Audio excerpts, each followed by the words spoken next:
नाम अली है। मैं अपने मामा के साथ उनके फार्म हाउस में रहने के लिए आया था।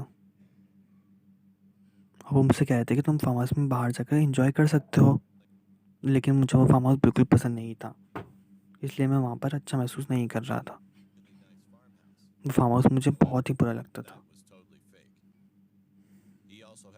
और मेरे मामा जो थे वो किडनैपर थे। वो बच्चों को किडनैप करके उनको मारकर ज़मीन में गाड़ दिया करते थे और मुझे ये बात बहुत बुरी लगती थी।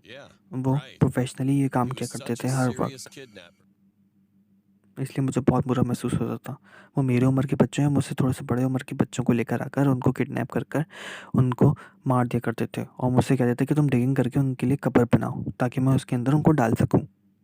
मुझे बात बहुत बुरी लगती थी। उस दिन मैं उन बच्चों के साथ बैठा हुआ था और वो मेरे साथ बेगिंग कर रहे थे कि प्लीज़ हमें खोल दो और हमें जाने दो, और मुझे बहुत बुरा महसूस हो रहा था और कुछ बच्चे रो रहे थे। इसलिए मैंने फैसला किया कि क्यों ना उनको छुड़ा दिया जाए यहाँ से। इसलिए मैंने उनकी रस्सियाँ काट कर उनको अपने मामा से बचाने का फ़ैसला किया।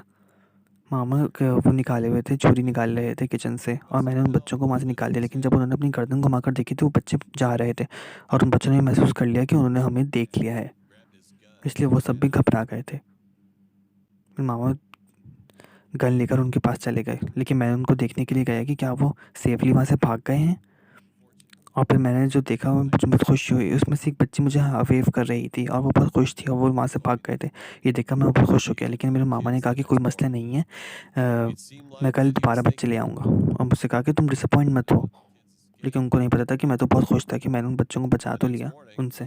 अगली सुबह जब मैंने उठा तो देखा कि मेरे मामा वहाँ मौजूद नहीं थे और वहाँ पर जो थी पुलिस आ गई थी और पुलिस ने मुझे पकड़ लिया था। वहाँ पर पुलिस आ गई और पुलिस ने मुझे अरेस्ट कर लिया था और मैं बहुत डर गया था, क्योंकि अब पुलिस मुझसे पूछताछ करेगी उन बच्चों के बारे में जिनको मामा ने दफन कर दिया था। पुलिस मुझे वहाँ ले गई थी और मुझसे पूछताछ कर रही थी कि आप बताएं कि क्या हुआ था। और ये बताते हुए मेरे आंसू निकल गए कि मेरे मामा जो काम किया करते थे उससे मुझे भी कितनी तकलीफ हुआ करती थी। वो बच्चों को किडनैप करके उनको वहाँ पर दफन कर दिया करते थे और मुझसे ही उनकी कब्रें भी खुदवाया करते थे। ये पुलिस को बताते हुए मेरे आंसू निकल गए, मैं रोने लग गया और मेरे मामा जो थे वो वहाँ से चले गए थे। और फिर पुलिस मुझे अपने साथ ले गई और मुझे उन कब्रों के बारे में पूछा। जब मैंने उनको बताया कि जब उन्होंने वो कब्रें खोदी तो उनमें से बहुत सारे बच्चों की लाशें निकली, जिसको देखकर मैं भी शॉक हो गया था। और मेरे मामा अपने घर चले गए थे मुझे वहाँ अकेला छोड़कर। मेरे मामा के एक भाई भी थे और उनको पुलिस ने सब कुछ बता दिया। तो मेरी अम्मी ने उनको घर के अंदर बुला लिया और मेरे पापा ने ये बात जब सुन ली थी तो उनको सेफली घर के अंदर रखा और पुलिस ने उनको पकड़ लिया। और मैं पुलिस के साथ ही था। पुलिस ने मुझे कहा कि तुम बहुत एक बहादुर बच्चे हो, तुमने बहुत अच्छा काम किया है। और ये सुनकर मेरे मामा और पापा बाहर आ गए और मैं उनसे गले मिलने लगा। मेरे मामा एक पर्सनली बच्चों को मार दिया करते थे और ये बात मुझे बहुत बुरी महसूस होती थी।